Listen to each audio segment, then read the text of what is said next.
لا تعجل بالقرآن من قبل أن يقضى إليك وحيه وقل رب زدني علما. نستعينه ونستغفره ونعوذ بالله من شرور أنفسنا وسيئات أعمالنا، من يهده الله فلا مضل له ومن يضلل فلا هادي له، وأشهد أن لا إله إلا الله وحده لا شريك له، وأشهد أن محمدا عبده ورسوله. أما بعد. So last time then we were discussing إثبات اليدين, the affirmation of the attribute of the hands of Allah subhanahu wa ta'ala. And the first ayah we were discussing was the statement of Allah in the Quran, ما منعك أن تسجد لما خلقت بيدي. What prevented you from prostrating to the one who I created with my own two hands? Allah subhanahu wa ta'ala affirmed the creation of Adam alayhi salam with his own two hands, and so within this is an affirmation of the hands of Allah subhanahu wa ta'ala. And it also mentioned from the benefits that shaitan, he from his envy refused to prostrate to Adam alayhi salam. And so the first envy that ever happened was the envy of shaitan towards Adam alayhi salam. His arrogance and envy prevented him from prostrating to Adam alayhi salam. Then after that we had also mentioned the second ayah, وَقَالَتِ الْيَهُودُ يَدُ اللَّهِ مَغْلُولَةٌ غُلَّتْ أَيْدِيهِمْ وَلُعِنُوا بِمَا قَالُوا بَلْ يَدَاهُ مَبْسُوطَتَانِ يُنْفِقُ كَيْفَ يَشَاءُ.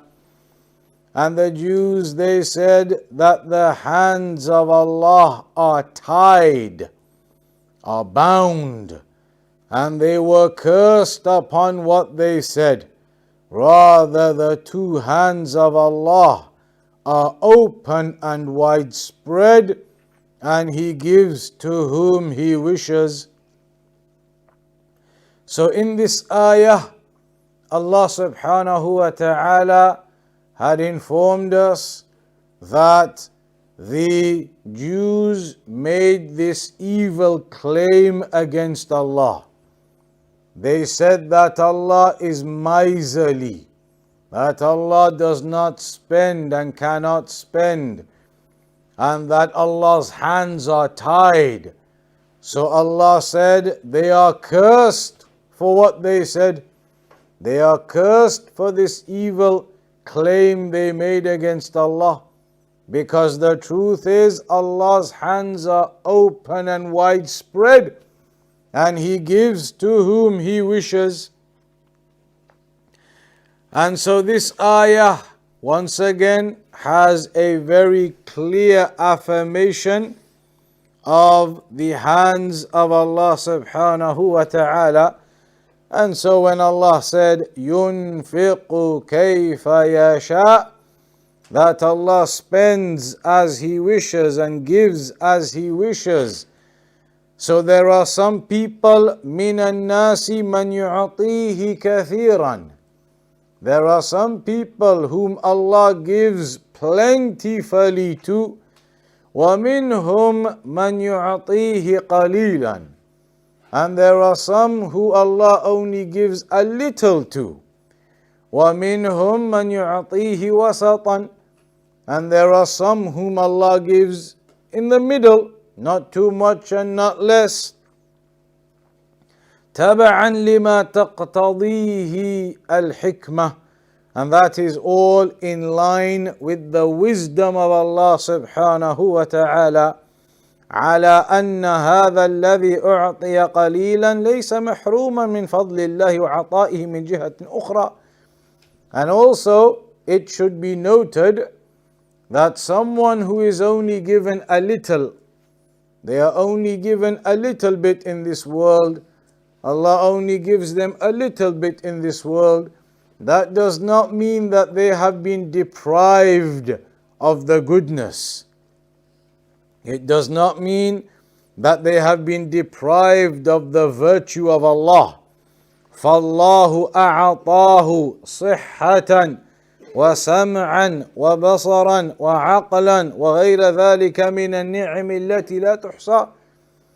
So a person who only has a little bit, they are poor and they have not been given a lot, they should not think that they have been deprived, because there are many other blessings they have been given from their eyesight and their hearing and from all of the various other affairs of health and intellect. All of those are from the blessings of Allah upon them. The number of blessings they have been given, you would not be able to count. So it's not just about wealth, that a person thinks they are blessed if they've been given wealth, and that they are not blessed if they haven't been given wealth. Even a person who hasn't been given a lot of wealth, there are so many other blessings from other aspects that you would not be able to count them. From the hearing that he's been given, the seeing he's been given, the intellect he's been given, from all of that health he's been given, then they are blessings Allah has provided upon him. So this is an affirmation of the hand of Allah subhanahu wa ta'ala. Then there was a small discussion regarding the fact that in some of the ayat it mentions that Allah has one hand, and in some of the ayat it mentions two hands, and in some of the ayat it mentions plural hands. So how do we understand all of that? الجواب أن يقال جاءت اليد مفردة ومثناه وجمعا. The mentioning of the hands of Allah has come in the singular form, also in the dual form, and also in the plural form. All of those ayat have been mentioned talking about the hands of Allah in the singular form, in the dual form, and in the plural form. So how do we understand it? What is the understanding of this? Is it one hand, two hands, more than two hands? So the answer is أما اليد التي جاءت بالإفراد فإن المفرد المضاف يفيد العموم. The ayah, or in the mentioning of the hand in the singular form, when a singular word in the Arabic language is mudaf ilayhi, then it indicates a general meaning, and it does not specify just one necessarily. And so when the hand of Allah is mentioned as a singular word, it is mudaf ilayhi. That's one of the grammar rules of Arabic, and that makes it mean it's a general meaning, not specific to only one. And there are other examples of that. In the ayah when Allah said, وَإِن تَعُدُّوا نِعْمَةَ اللَّهِ لَا تُحْصُوهَا. If you count the blessing of Allah, you will not be able to count them all up. Why does the ayah only mention one blessing? If you count the blessing of Allah, you will not be able to count them all. Because that is a singular word which is mudaf ilayhi in the ayah. That's a grammatical construct in the Arabic language. And as a consequence of that, it no longer means just one. It is generalized and open. So ni'ma mufrad mudaf, فهي تشمل كثيرا. So the blessing is mentioned as a singular, and so that encompasses a great amount. It is not only one, because we know at the end of the ayah, Allah says you would not be able to count all of those blessings. So we know it's definitely a plural that is intended. So that is an example. And the same way, when it says Yadullah, the hand of Allah, in the singular form, that does not mean it is only one. As a mudaf ilayhi, it can be more than one in that construct. نقول هذا المفرد لا يمنع التعدد إذا ثبت لأن المفرد المضاف يفيد العموم. So the singular word Yadullah does not indicate only one hand, because the mudaf ilayhi in the Arabic grammar like that means it is open to more.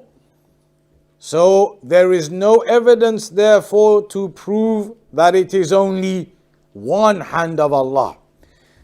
But then we still have evidences that indicate it is two hands, and we have evidences that indicate it is more than two hands. أما المثنى والجمع فنقول إن الله ليس له إلا يدان اثنتان. The correct understanding of that is, the correct Aqeedah is that Allah subhanahu wa ta'ala has two hands. That Allah has two hands. And that is evidenced in many parts of the Quran.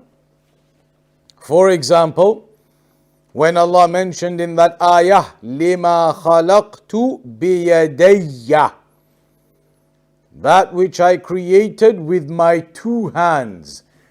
When Allah was talking about Adam alayhi salam, and that Allah created him with his own two hands, that was to give Adam alayhi salam honor.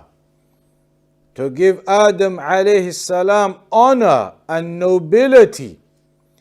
If Allah had more than two hands, then it would have been for the honor of Adam alayhi salam to mention that he was created with more than two hands.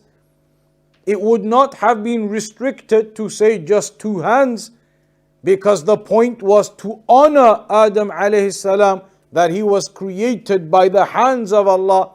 And if they were multiple hands, then it would have been from the honor for Adam alayhi salam to mention that he was created by the multiple hands of Allah. But Allah didn't do that. Allah mentioned he was created by his two hands. And that's all that was mentioned.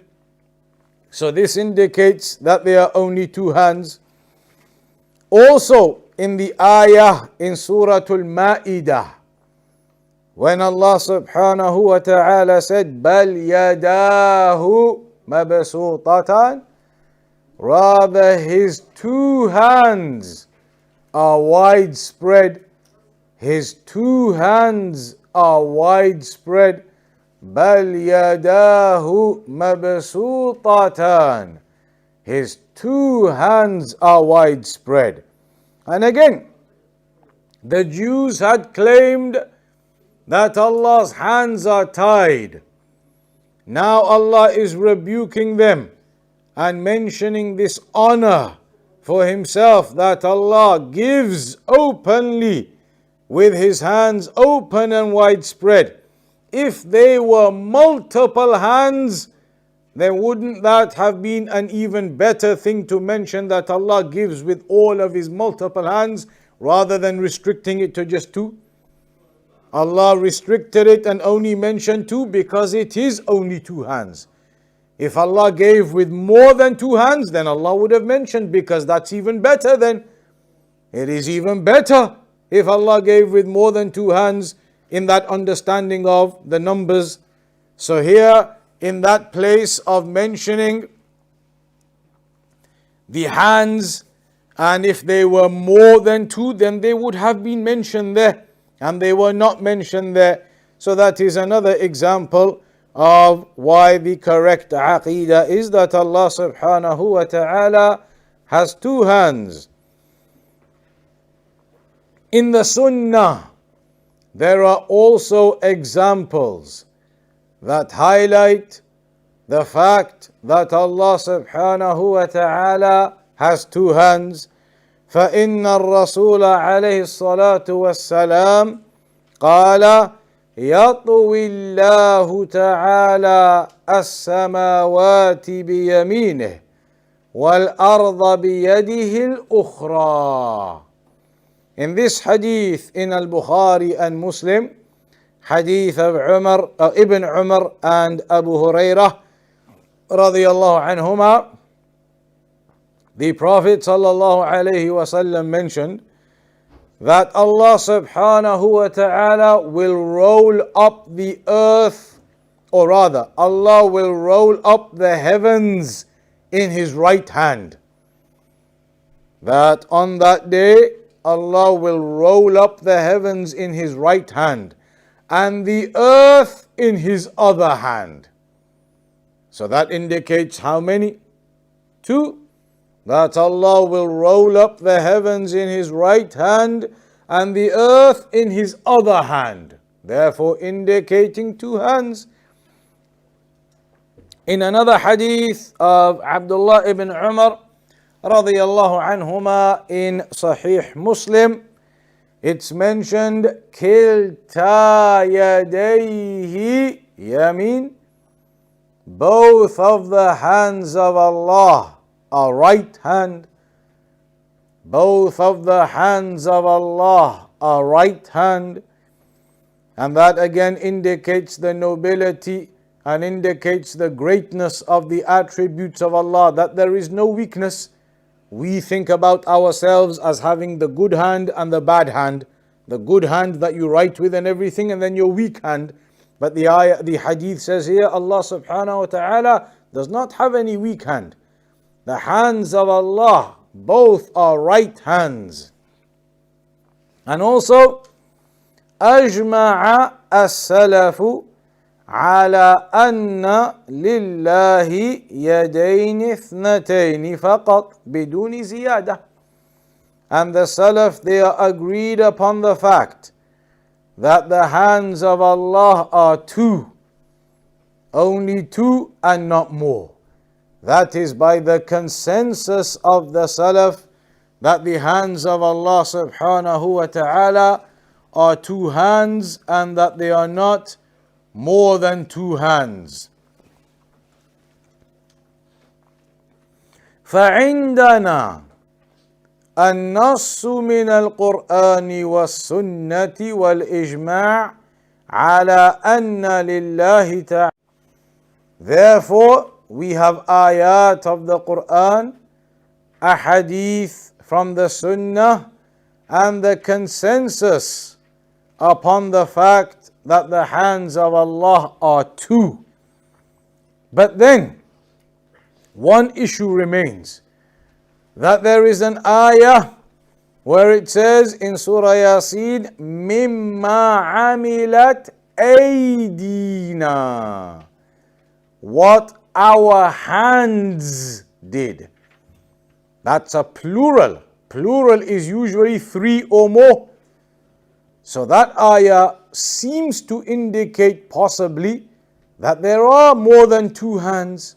That Allah does maybe have more than two hands, because it's mentioned as the plural in this particular ayah. So then how do we understand that? Firstly, al-jama' ala ahad al-wajhain. There are two ways to combine these evidences and understand. Firstly, نقول إما أن نقول بما ذهب إليه بعض العلماء من أن أقل الجمع اثنان. One understanding of this could be, as some scholars have mentioned, that the lowest number that can be considered as a plural is 2.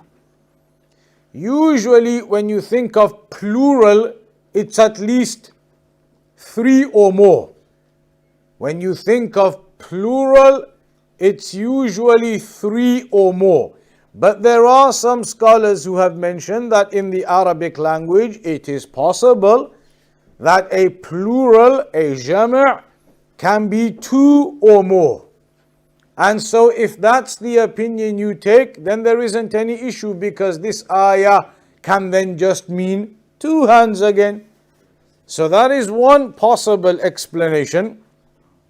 One possible explanation, that the plural in the Arabic is 2 or more. So this ayah, they would say, just means 2 in that case, because a plural can be just 2. But if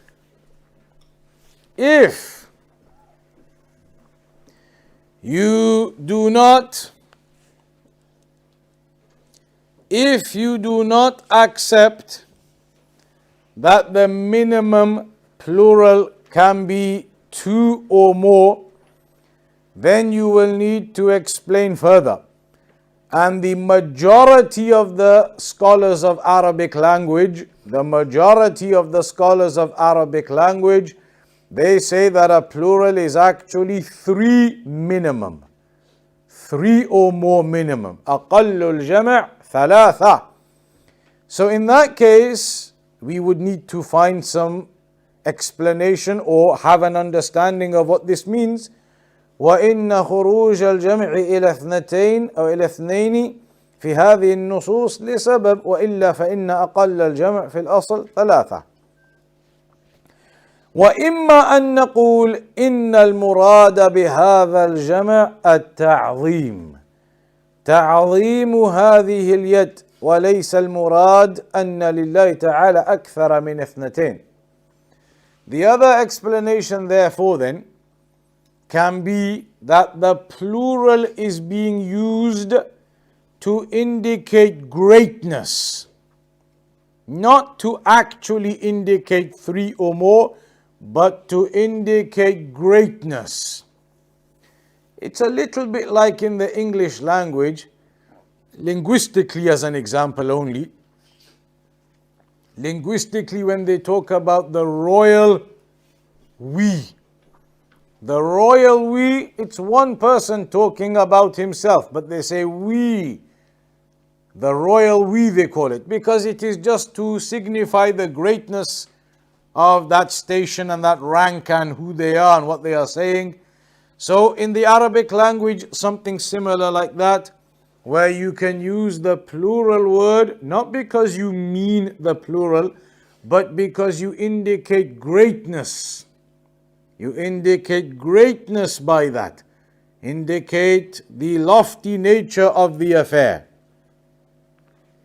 So for example, ثم إن المراد باليد هنا نفس الذات التي لها يد، وقد قال الله تعالى ظهر الفساد في البر والبحر بما كسبت أيدي الناس، أي بما كسبوا، سواء كان من كسب اليد أو الرجل أو اللسان أو غيرها من أجزاء البدن، لكن يعبر بمثل هذا التعبير عن الفاعل نفسه. ولهذا نقول إن الأنعام التي هي الإبل لم يخلقها الله تعالى بيده، وفرق بين قوله مما عملت أيدينا وبين قوله لما خلقت بيدي. مما عملت أيدينا كأنه قال مما عملنا، لأن المراد باليد ذات الله. Another explanation is that in using the plural, the intent is the meaning of Allah, that Allah did something, and the intent is not the hands of Allah specifically. An example is when Allah mentions ظهر الفساد في البر والبحر بما كسبت أيدي الناس. Corruption has occurred upon the land and the sea because of what the hands of the people have earned. But when somebody does something evil, is it necessarily with your hands that you do it? You may do some evil with your legs, with your other body parts, with your speech.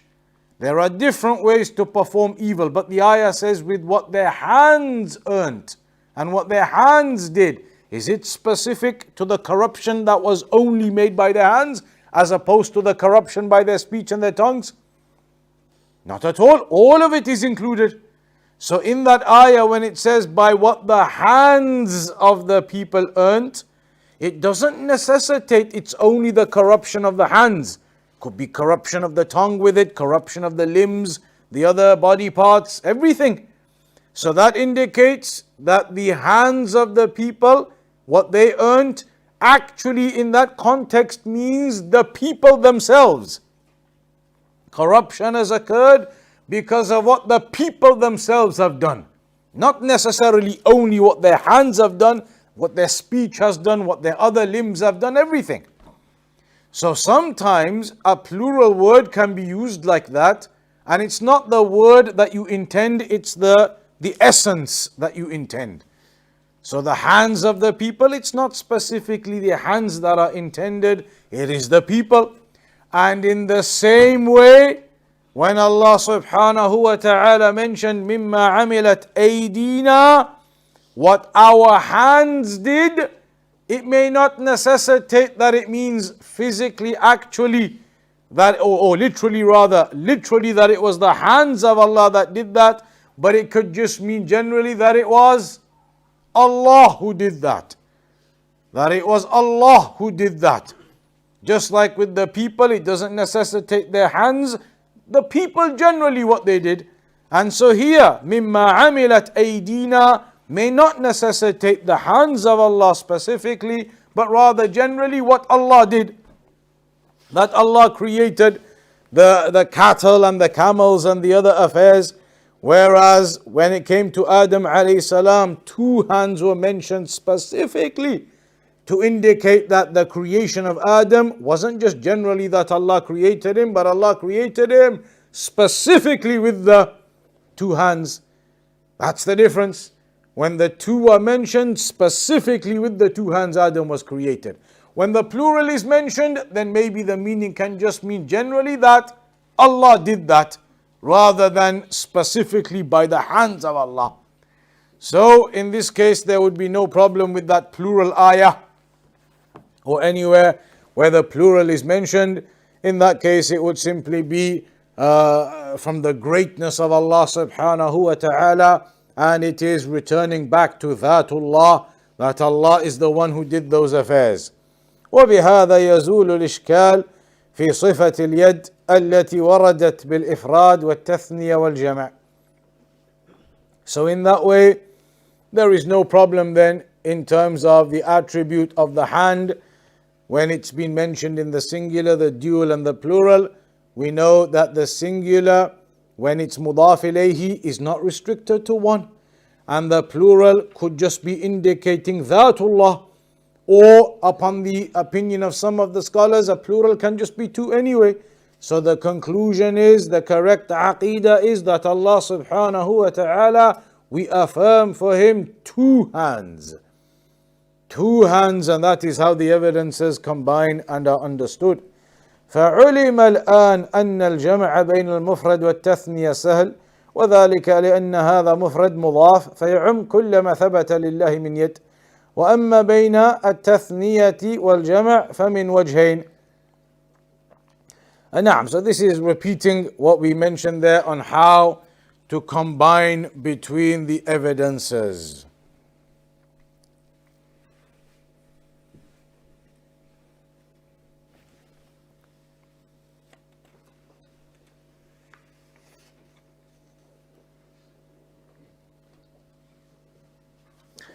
Then the issue arises, the Shaykh says, أنتم تثبتون أن لله تعالى يدا حقيقية.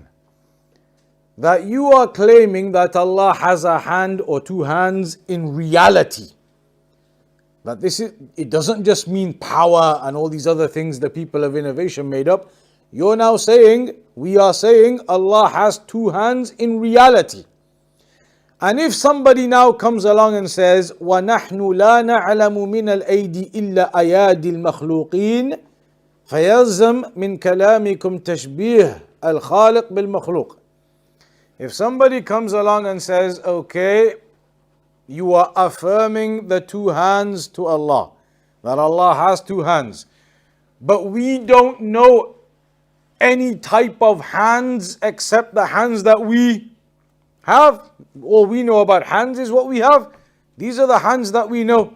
So if you're going to affirm hands to Allah, you must be comparing Allah to creation, because these are the only hands we know, and so these are the only things we can imagine.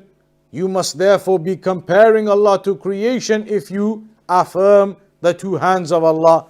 We say to them, لا يلزم من إثبات اليد لله أن نمثل الخالق بالمخلوق. There is no necessitation. It does not necessitate at all that if you affirm the hands of Allah, that you are making any comparison to creation. You are not making any resemblance or any comparison to creation whatsoever. لأن إثبات اليد جاء في القرآن والسنة وإجماع السلف. Firstly, because affirmation of the hands of Allah is evidenced by the Quran itself and by the Sunnah and by the consensus. So we know that is affirmed. We know it is affirmed, and Allah subhanahu wa ta'ala is more knowledgeable of Himself than anyone else. And our Aqeedah is نصف الله بما وصف به نفسه أو وصفه به رسوله. We describe Allah or attribute to Allah with whatever Allah attributed to Himself and what His Messenger attributed to Him. So Allah has attributed to Himself in the Quran hands, and in the Sunnah the Messenger has attributed that to Allah, and by consensus of the Salaf that is attributed to Allah. And there is no comparison and resemblance to creation, because we as Ahlus Sunnah also understand that Allah, the one who affirmed these attributes for Himself, He is the one who also told us, لَيْسَ كَمِثْلِهِ شَيْءٍ. Allah told us there is nothing comparable to Him. So when Allah tells us about His hands, we affirm them, but also understand they cannot possibly be comparable or resembling anything in creation. They cannot possibly resemble or be comparable to anything in creation. And so this is something which is clearly understood, and the Shaykh, he always gives the examples that even when you think about things in creation, you can have the same word, but there is no resemblance. You could have the word leg, and you talk about the leg of a person, the leg of a spider, the leg of a giraffe, the leg of an elephant. They're all completely different descriptions, but they're all called leg. The leg of a spider or an ant compared to the leg of an elephant, completely different, but they are both called leg. So the word may be the same, but there is no comparison and resemblance. And so even in creation you can use the same word and they are completely different in their realities. So what therefore of using the same word for something between the creation and the creator? The difference is going to be even far greater. There is no comparison and no resemblance to the attributes of Allah and creation. فأما بالعقل فلا يمكن أن يماثل الخالق المخلوق في صفاته لأن هذا يعد عيبا في الخالق. Also, it's not possible to claim that the creation can be resemblant to the creator, that there are going to be similarities. That would be a deficiency in the creator. To say that the creator is the same as his creation, that would be a deficiency to Allah, and that's not possible. أما بالحس فكل إنسان يشاهد أيدي المخلوقات متفاوتة. This is what we just mentioned, how the words can be used as the same words, but there will be great differences between those realities. هذا وقد خالف أهل السنة والجماعة في إثبات اليد لله تعالى أهل التعطيل من المعتزلة والجهمية والأشعرية ونحوهم. قالوا لا يمكن أن نثبت لله يدا حقيقية، بل المراد باليد أمر معنوي وهو القوة، أو المراد باليد النعمة، لأن اليد تطلق في اللغة العربية على القوة وعلى النعمة. The people of innovation refused to accept the reality of the hands of Allah. And they said, no, the hand of Allah just means the power of Allah, or it just means the blessing of Allah, because linguistically in Arabic you could use the word hand to mean power or to mean blessing. So they said that's what it means. It is just the power of Allah or the blessing of Allah. But then the problem is, there are multiple problems with this explanation of theirs. One of them is, if it meant the power of Allah or the blessing of Allah, then does Allah only have two powers and does Allah only have two blessings? Because in the narrations, as we've just seen now, there is an affirmation of the two hands of Allah. So does Allah only have two blessings? That's it? Does Allah only have two people to claim those kinds of things? You cannot claim Allah only has two powers and that's it. Allah only has two blessings and that's it. Impossible to make those kinds of claims. And so you can see that this is not an explanation of theirs which can possibly work for many reasons. That's only one. The first reason you could say is that by claiming hand means power or blessing, it means power or blessing, then it is going against the default original meaning. The default and original meaning of the word hand is a hand in reality. Then you can use that word hand in other contexts to mean power and blessings, etc. They are secondary meanings. In the names and attributes of Allah, we are not going to bypass and get rid of the primary meanings and go to the secondary meanings. That doesn't make sense. If Allah has told us something in the Quran, then you go initially to the primary meaning. It's not a trick, the Quran. Allah gave us the Quran to understand and to be guided by it. So you go to the primary meaning. If there is some evidence or context to explain that the meaning is another meaning, then okay. But otherwise, the default is to go to the primary meaning. What is the primary meaning of hands? Hands in reality. The secondary meaning you could use maybe for blessing or power or other contexts. But in these clear and blatant contexts, the meaning of them is the original meaning in reality. And that's an important principle generally. That with the names and attributes, you use the primary meaning. Don't try to make up other interpretations, a secondary meaning, a tertiary meaning. You go to other meanings and you can't find any interpretation or explanation that justifies those other meanings. The primary meaning is what is used. Only if you have evidence, you go to the secondary meaning or something else. It's like if I say to you now, yesterday I saw a lion. So what are you going to understand from my speech? That I saw an animal, the lion. Everybody knows the animal, the lion. If I say to you, I saw a lion yesterday, the first thing you're all going to understand is I saw an actual lion, because the word lion, the primary meaning of it is the animal, the lion. But then if I give you some context, an explanation, maybe we can do a secondary meaning. If I say to you, Yesterday, we were with some brothers and we were wrestling. And one of the brothers, mashallah, a lion. He was a lion amongst us. So now what do you understand? Was there an animal there yesterday wrestling with us? So who is the lion I'm talking about now when I use the word lion? There was a lion amongst us. Was there the animal lion amongst us? There was a person who was strong, because you can use this word lion for someone brave and strong and courageous. Now my context has explained to you that the usage of the word is for something secondary. But if you don't have that context, if I just say, I saw a lion yesterday, the primary meaning for you to understand is that I saw the animal. So in the names and attributes, that's the way it works.